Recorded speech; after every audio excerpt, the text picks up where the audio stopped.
Father, and of the Son, and of the Holy Spirit. So, Your Excellency, you may kindly take your seat. Your Excellency, the President, Your Excellency, the Deputy President, the Prime Cabinet Secretary, the leadership of both Houses of Parliament, the former Prime Minister, the former Vice President, all leaders present, distinguished ladies and gentlemen. This state ceremony is convened pursuant to Article 115 of the Constitution for the Presidential Assent of the Independent Electoral and Boundaries Commission Amendment Bill, National Assembly Bill number 10 of 2024. The bill was considered and passed by both Houses of Parliament, with the Senate granting its seal of approval on 17th June 2024, followed by the National Assembly on 20th June 2024. The bill establishes a roadmap for kick-starting the process of recruitment of the chairperson and members of the Independent Electoral and Boundaries Commission.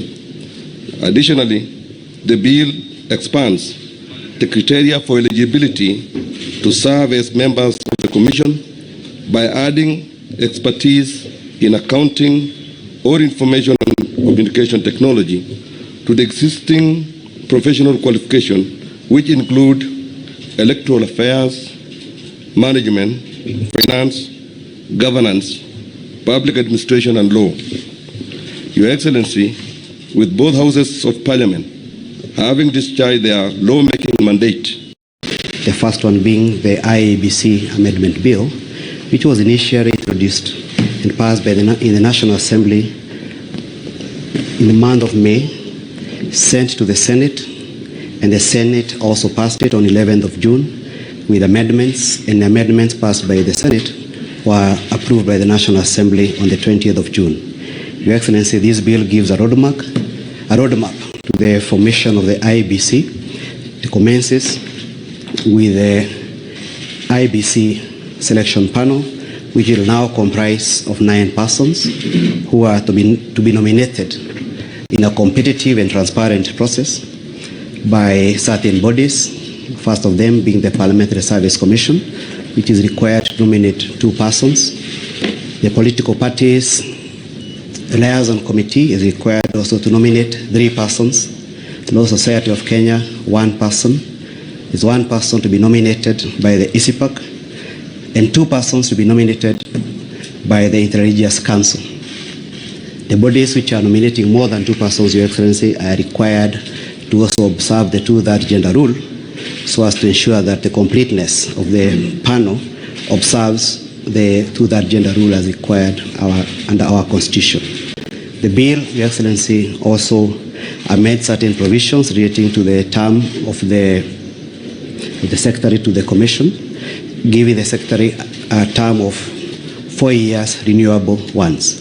Your Excellency, the bill also amends certain provisions relating to facilitation of IABC with respect to its role on delimitation of boundaries, Your Excellency. Allow me to join the rest. Thank you. Thank you. So, Your Excellency, Article 135 of the Constitution requires every presidential action to be under the hand and seal of the President. Sir, permit me now to invite you to affix the public seal of the Republic or the statute. Welcome, Your Excellency.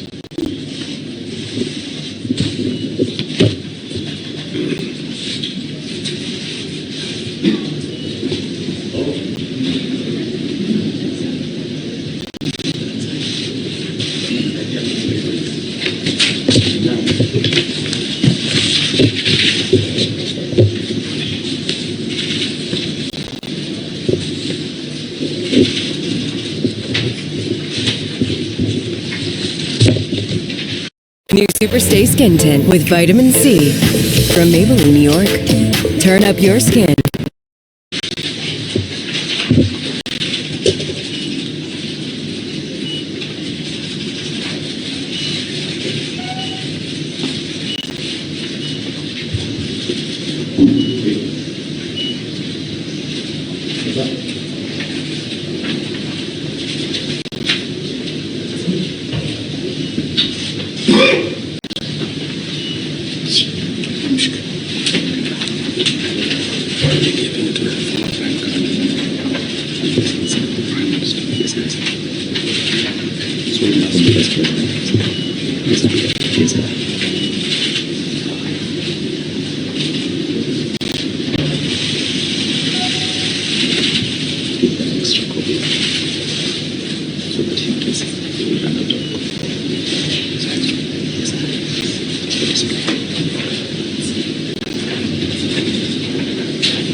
Your Excellency, in a symbolic display of the interdependence between the legislature and the executive in the management and public affairs, I kindly request that you hand over a copy of the Act to His Excellency the Deputy President, Attorney General for publication into law, the speakers of both houses of Parliament, the former Prime Minister,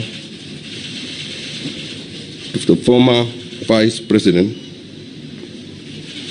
as well as to the leadership of both houses from the majority and minority parties.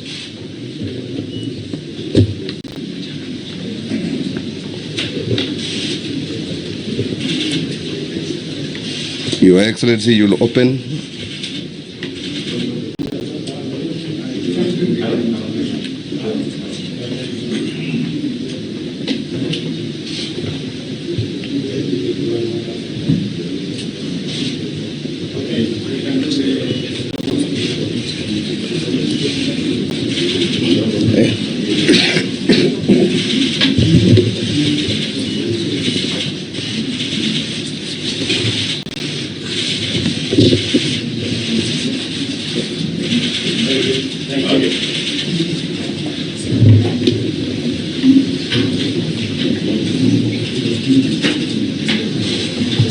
Your Excellency, you are most graciously invited to make a few remarks. I thank you, Your Excellency.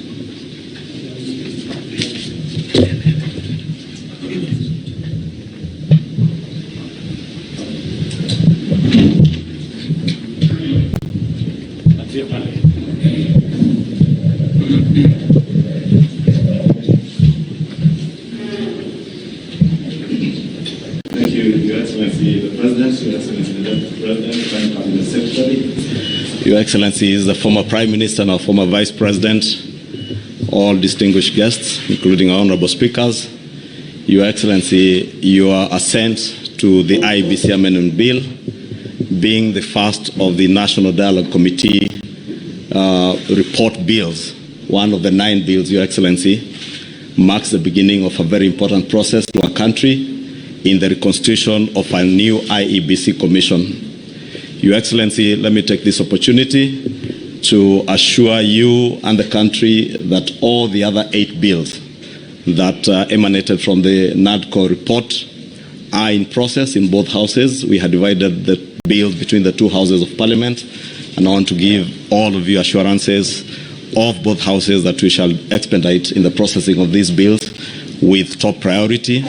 Your Excellency, in conclusion, let me just say that this assent of this bill not only marks a hallmark in our nation's endeavor to reconstitute a new IEBC, but also buttresses the importance of dialogue in our country, because these bills have emanated from a process where we all came together as a country to dialogue, and through dialogue we've been able to surmount most of the challenges that faced our country at the time we came together as NADCO, And I am certain, Your Excellency, even now and moving forward, this signifies that new move that through dialogue we can talk to each other and be able to surmount all the challenges that bedevil our country. With those few remarks, Your Excellency, allow me to invite my co-chair, our former Vice President, who co-chaired with me the NADCO process, to give his brief remarks.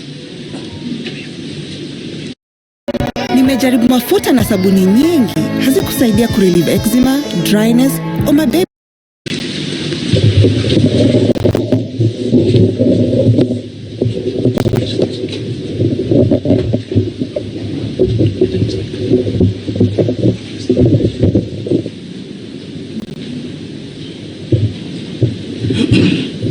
Mr. President, the Honorable William Samoei Arap Ruto,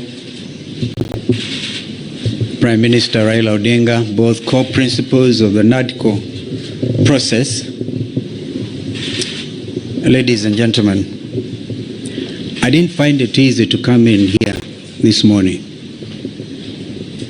for various reasons, one of which was the barricading of the route to KICC.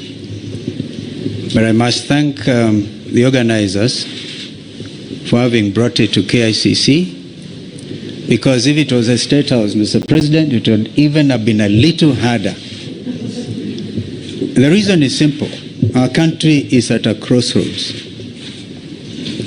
My colleague, Honorable Kimani Ichung'wah, has highlighted that both of you asked us to undertake the process of NADCO following the 2023 enactment of the finance bill and the riots that took place, where we lost people, 75 of them, property was destroyed, and the country was in a state of a shock.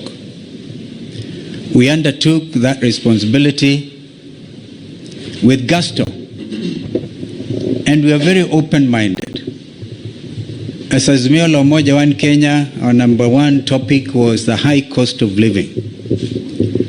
Kimani and the team on Kenya Kwanza convinced us that it was a government responsibility and the opposition had nothing to do with discussing the high cost of living.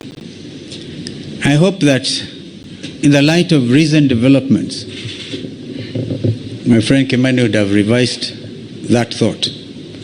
Because again, 2024,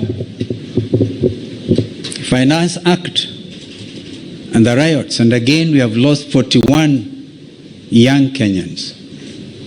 This time they came in the form of Gen Z, but they are Kenyans. They have a right to belong. In fact, they are carrying the national flags. They have done it better than we did when some of us nearly got killed. Mr. President, I want to urge that we look at our country afresh. There's no way we can wish away the Gen Z revolution. And if we were to begin to be honest with ourselves, perhaps we need now to go back to Bomas, because during the presentations, Kimani and Cheruiyot may remember, and Wandai was deputizing me, that a lot of Kenyans wanted us to open this space. The space has been opened by Gen Z. I wish we had moved with speed. It has taken inordinate delay to get to where we are today, to get the first product out of NADCO. And I'm not so sure, my friend Kimani, whether it is expected of us to even fast track the other 8. They have to be juxtaposed by the reality of the country and this new revolt.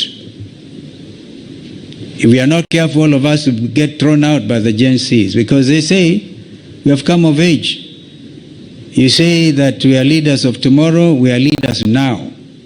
We can't wish them away. Therefore, I want to urge that we now look at the whole thing. For example, we have now set up the process of nominating new commissioners. we made it very clear that both you, Mr. President, Mr. RAILA Odinga, the Prime Minister, will have to agree on, perhaps most importantly, on who becomes the chair of the new IBC. That principle of consultation was inbuilt, and I thank my colleagues because we didn't have to struggle much to agree. But now is the time. The country is at a crossroads. Can we, for a beginning, even in order to bring the country to normalcy, can you, Mr. President, order the Inspector General of Police? If he doesn't resign, can he remove the police from the streets? Can the army get out of our streets and back to the barracks? I thank you.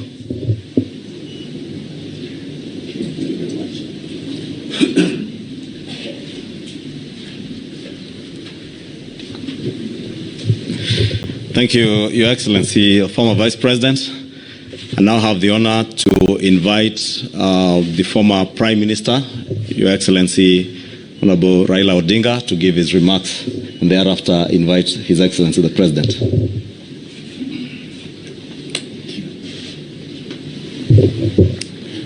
Your Excellency, my brother President William Samoei Ruto,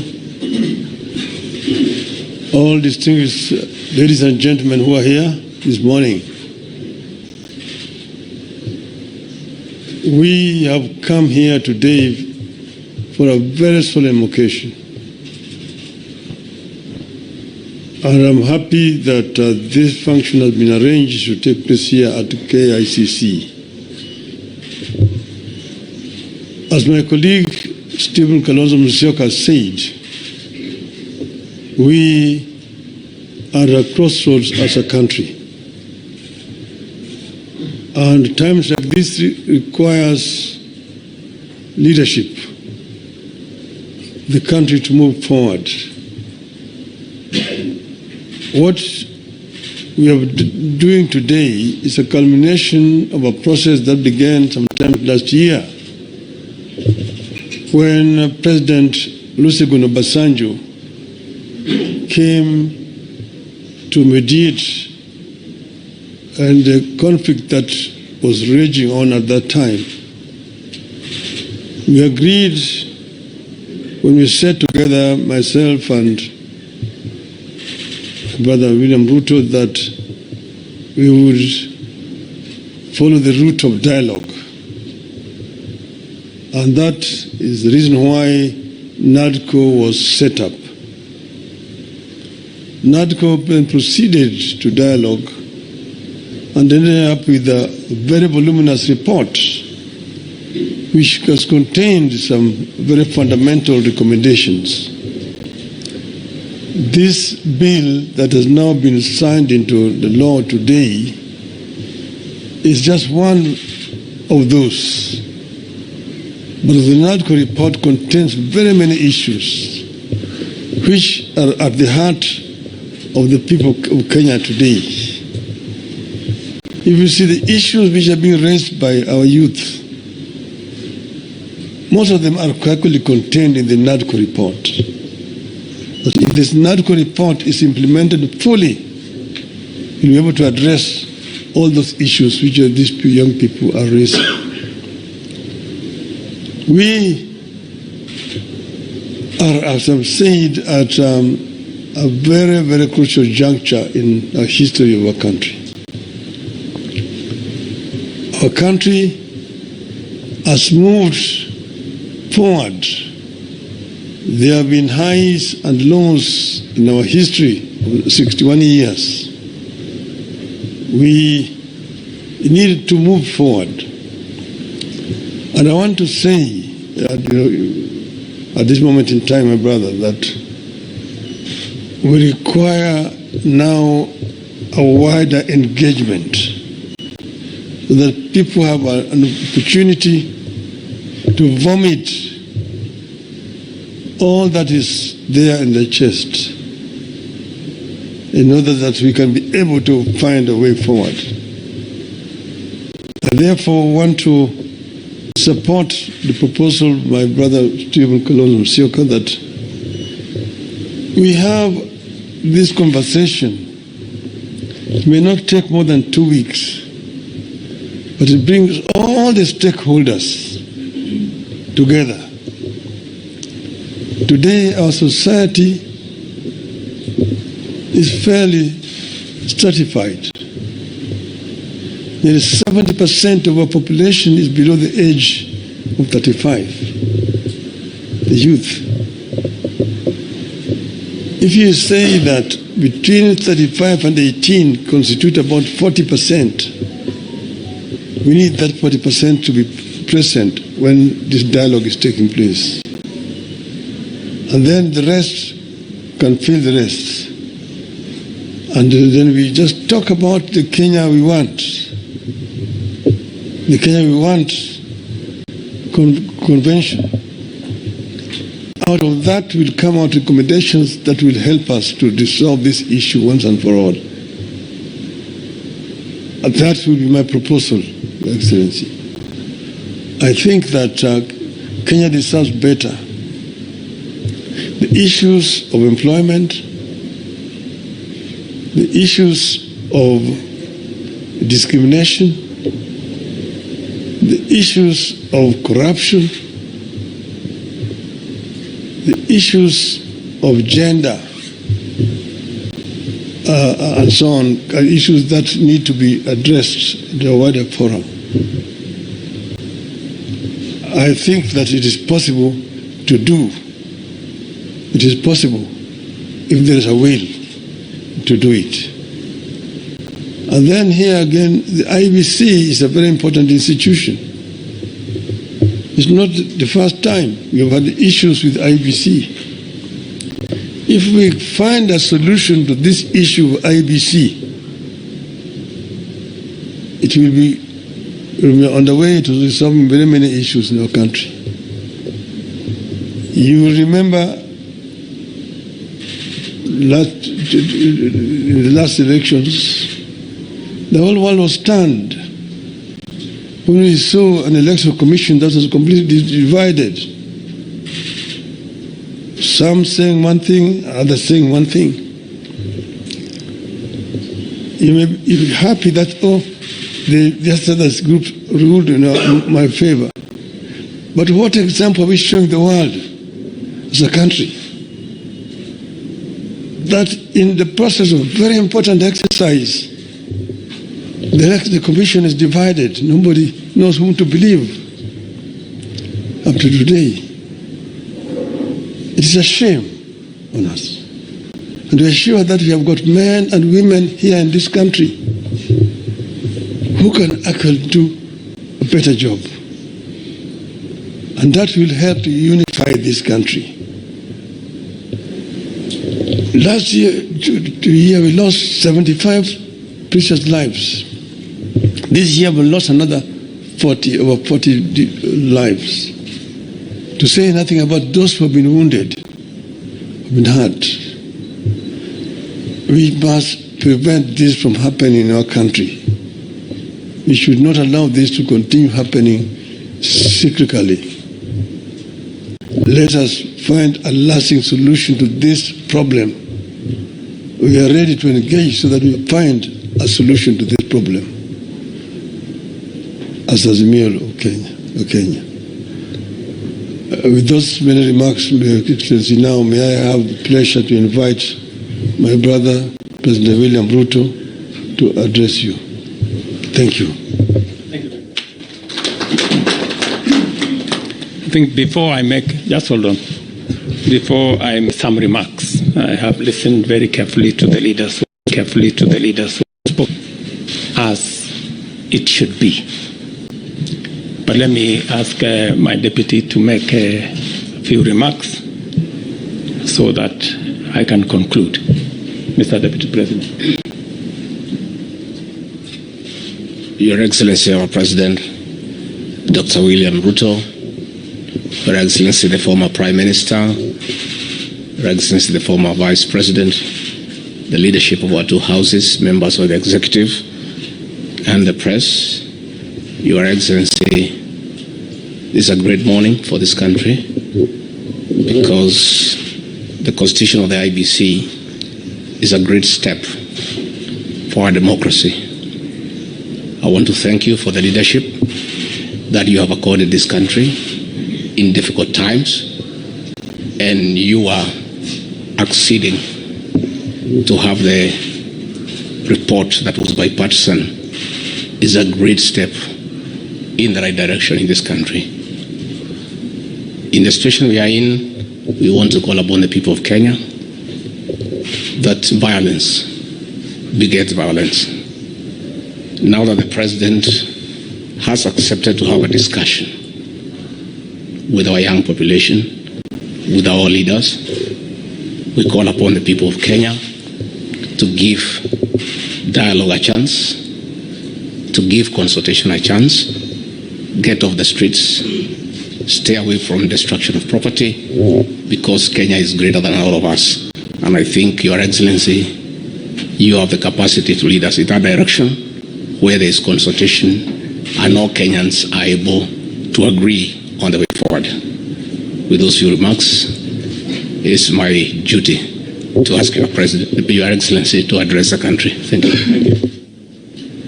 Thank you, Mr. Deputy President.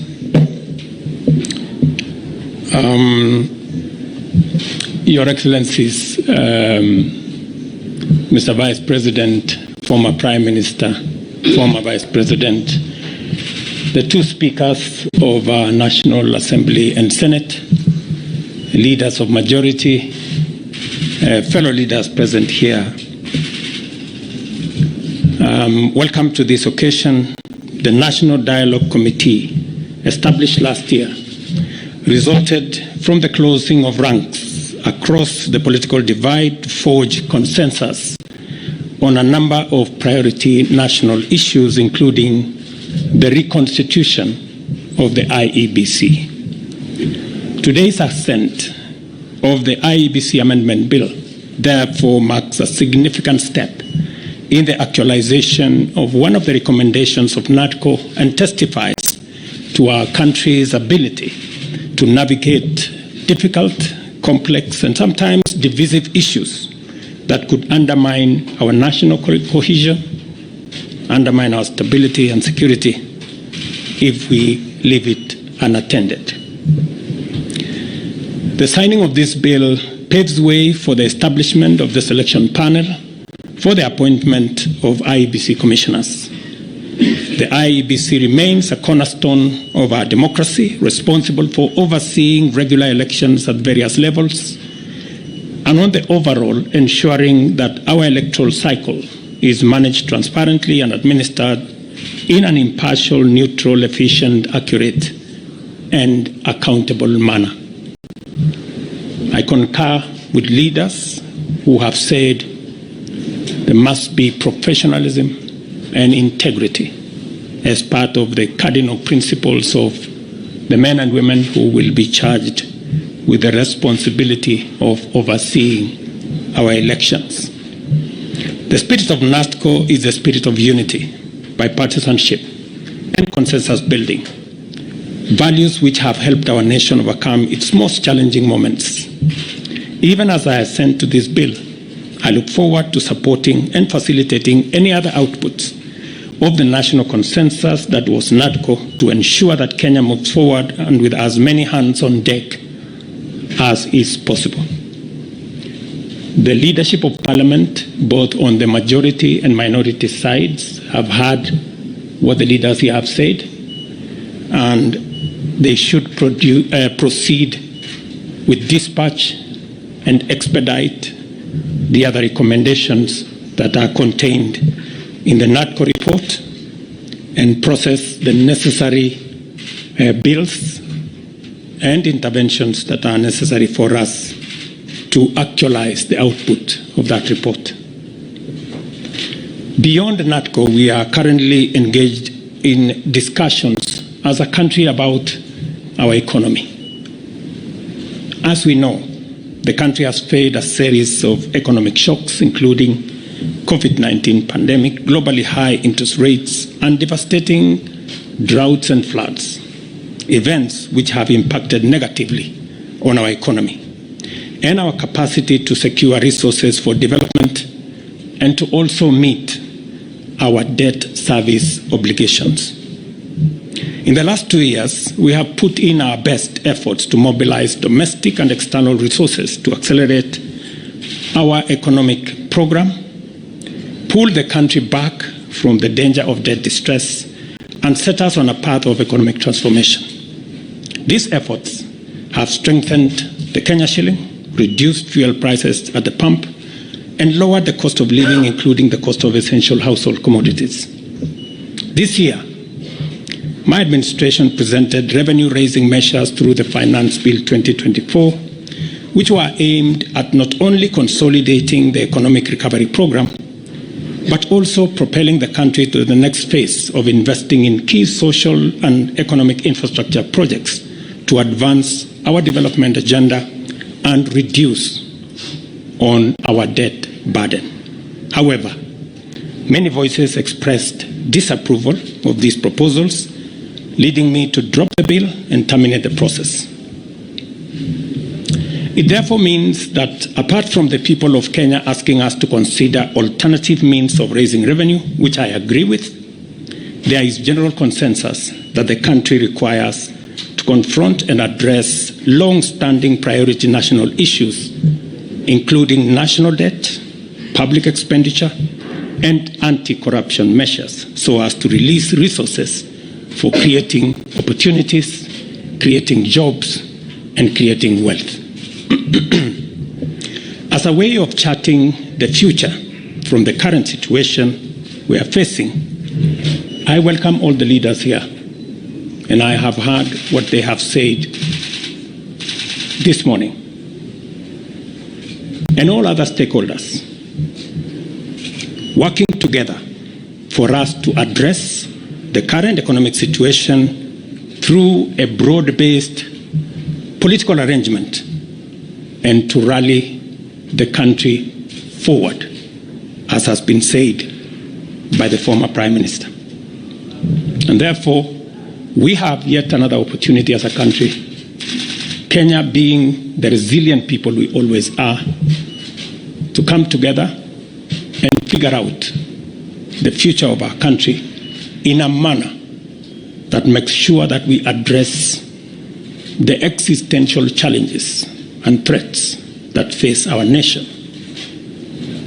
And that's the reason why I set up a committee to work and audit our debt, for us to interrogate our expenditure, and for us to work on anti-corruption. I want to encourage Parliament to expedite the conflict of interest bill that will support our anti-corruption measures, especially in relation to public officers. And I am hopeful that these are some of the conversations that we will be engaged in going forward. I am very confident that, as always, Kenya knows how to pull together, and leaders know how to come together in the best interest, not of individuals, not of parties, but the collective body of the Kenyan people. And I look forward to working with leaders, as I have said, going forward on a broad-based political mechanism that will see us steer the country to the future. Thank you very much to all the leaders here. Asanteni sana to the people of Kenya. Wish you well, and God bless our great country.